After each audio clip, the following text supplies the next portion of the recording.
Ma'lum bir oilaliklar binosining yer ostida nasi kerak saqlaydigan ombiri bor edi.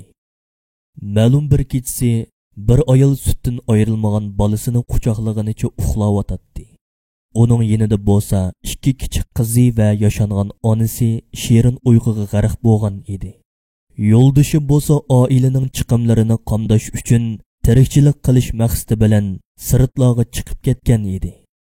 Ayol tuyuqsiz qattiq cho'qonsiran ovozidan uyg'onib ketdi. Binoning ostidan boshlangan o't yolqinlari hadab kishilarning uylariga yamashmoqda edi. O't o'chirish xodimlari bo'lsa derazalarga shotib qo'yib chiqib yamashmoqda edi. Darhol uyni tashlab chiqib ketinglar deb to'layotdi.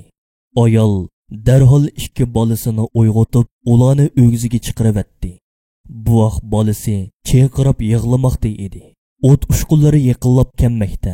Vaqt intayin qiz. Ayol harakatdan qolgan meyib onasini qutqizish bilan bu vaqt bolasini qutqizish o'ttirsidagi tanlashda qolgan nihoyatda qiyin ham jiddiy paytda turmoqda. O't yolqinlari bo'lsa derazaga yamashmoqda edi. Ayolni eg'ir sur bosdi. Ayol oxiri onasini baldur o'g'ziga ilib chiqib etib, ondan bolasini qutqizishni qaror qildi-da, bu vaqt ko'zi qiymagan holda ko'ziga yosh og'inicha onasini quchoqlab o'g'ziga ilib mangdi.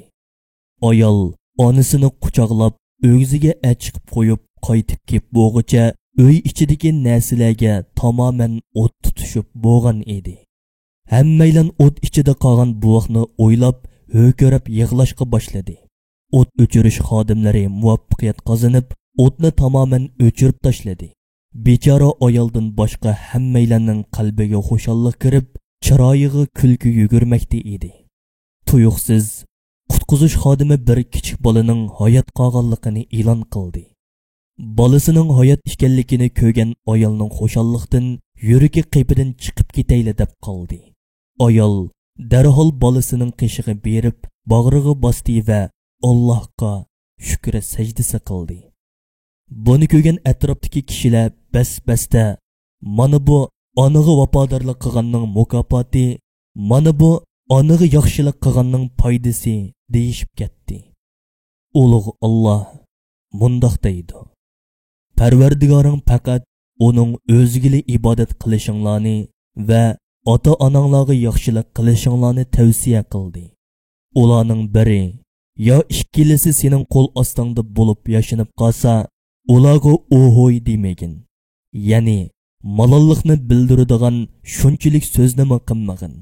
Ularni dushkanlamagin. Ularga hurmat bilan yumshoq so'z qilgin.